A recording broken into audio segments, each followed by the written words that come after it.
जैन साधु भगवंतों के, जैन मुनियों के गोचरी के यानी भिक्षा के नियम बहुत कठोर होते हैं। जैन साधु भगवंत बिना बताए ही गोचरी के लिए घर पर पधारते हैं और जो कुछ भी बना हुआ हो उसमें से उचित गोचरी बहोरते हैं यानी लेते हैं, जिसे हम सब सरल भाषा में निर्दोष गोचरी कहते हैं। यानी वो गोचरी जो साधु भगवंतों के लिए न बनी हो, घर के सदस्यों के लिए बनी हो, और जो बना हुआ हो उसका कुछ अंश वो लेते हैं। इतना ही नहीं, वो गोचरी टेस्ट वगैरह करके नहीं लेते, जो आए जैसा आए काम चला लेते हैं। हम तो ऊपर से नमक आदि भी ले लेते हैं, लेकिन साधु साध्वी जी भगवंतों की दुनिया में ये सब नहीं चलता। आज हम देखेंगे कि दादा गुरुदेव कलिकाल कल्पतरु श्रीमद विजय श्री राजेंद्र सुरेश्वर जी महाराज साहेब ने अपने दीक्षा जीवन में किस तरह से गोचरी के नियम की कठोर अनुपालना की थी। विक्रम संवत 1934 में पूज्य राजेंद्र सुरेश्वर जी महाराज साहेब ने राजगढ़ मालवा में चातुर्मास किया था। पूज्य श्री के शिष्यों में उनके साथ सरल परम गुरु भक्त मुनि श्री मोहन विजय जी महाराज साहेब भी थे। वे ही गोचरी के लिए जाते थे। गोचरी दोषित न हो, साधु साध्वी जी भगवंतों को चलती हो, ऐसी ही गोचरी हो, ये सारी सावधानी के लिए भी दादा गुरुदेव काफी सख्त थे। मुनि मोहन विजय जी महाराज साहेब एक दिन गोचरी लेकर आए। साधु मंडली ने दादा गुरुदेव के साथ गोचरी प्रारंभ की। पहले ही कौर में यानी कवे में मुनि जी के हाव भाव बदलते नजर आए। कड़वा साग है, सब्जी बहुत कड़वी है, कैसे खाई जाए। मुनि मोहन विजय जी का बिगड़ा चेहरा देखकर दादा गुरुदेव ने कहा कि मोहन, तुम मुनि हो, सावधानी के बाद जो आहार मिल जाए वही स्वीकार करना मुनि के लिए श्रेयस्कर है। स्वाद के आधार पर भोजन का निर्णय साधु धर्म के विपरीत है। दादा गुरुदेव की वाणी क्या थी? आदेश ना थी।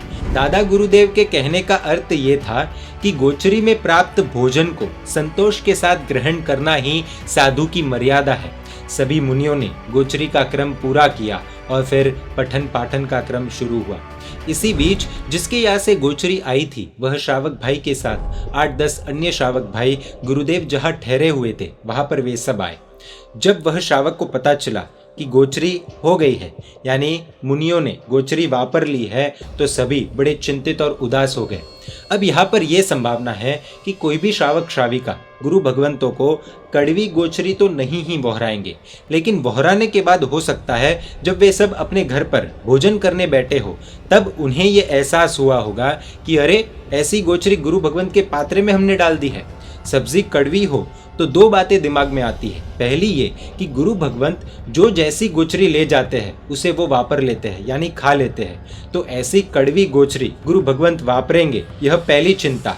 दूसरी ये कि सब्जी अगर इतनी कड़वी बनी है तो संभावना ये होती है कि वह भोजन सामग्री या सब्जी जहरीली हो गई हो। तो यदि गुरु भगवंत ऐसी जहरीली गोचरी वापरेंगे तो उनके जीवन पर एक बड़ा खतरा आ सकता है। तो इसीलिए वे सब श्रावक भाई सब टेंशन में आ गए कि अब क्या करें। गुरु भगवंतों ने तो कड़वी गोचरी वापर ली है। उनकी परेशानी को समझकर दादा गुरुदेव ने कहा कि तुम सब क्यों परेशान होते हो। साधुआचार के अपने नियमों में हम कभी भी ढील नहीं देते। जो गोचरी आई जैसी आई वह स्वीकार कर ली। इस घटना की जानकारी नगर वासियों को हुई तो अनेकों लोग उपाश्रय की तरफ आने लगे। श्री संघ में चिंता व्याप्त हो गई।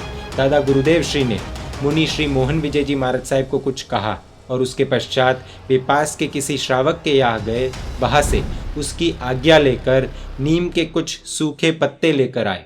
उपाश्रय में गुरु शिष्यों ने सूखे पत्ते चबा लिए। कड़वे साग के विष शमन का दादा गुरुदेव का अपना नुस्खा था। इसके बावजूद भी संघ में चिंता तो थी ही। जब 2 दिन निकल गए तब सबने चैन की सांस ली। हमने हमारे जीवन में कई बार ऐसा अनुभव किया होगा कि किसी भी चीज में नमक आदि ज्यादा कम हो जाए तो हमारा पारा चढ़ जाता है, किंतु साधु भगवंतों के जीवन में और खासकर दादा गुरुदेव के जीवन में हमें देखने को मिलता है कि भले ही वे कितनी भी ऊंचाई पर क्यों ना पहुंच गए हो, फिर भी ऐसे प्रसंगों में उनका पारा ऊपर तो नहीं ही चढ़ा और साथ में ही लोगों की टेंशन, उनकी बेचैनी को थमाने हेतु, क्षमाने हेतु वे लोगों के लिए भी उपचार करते हैं। जो महापुरुष होते हैं वे यूं ही महापुरुष नहीं बनते। महापुरुष बनने के लिए महाकष्ट भी सहन करना पड़ता है, विष के प्याले भी पीने पड़ते हैं, तब जाकर महापुरुष पैदा होते हैं और वे महापुरुष हमें प्राप्त होते हैं। भगवान महावीर स्वामी के जीवन में भी ऐसे कितने ही कष्ट आए और उन्होंने सब सहन किए, तब जाकर वे भगवान महावीर, प्रभु महावीर बने।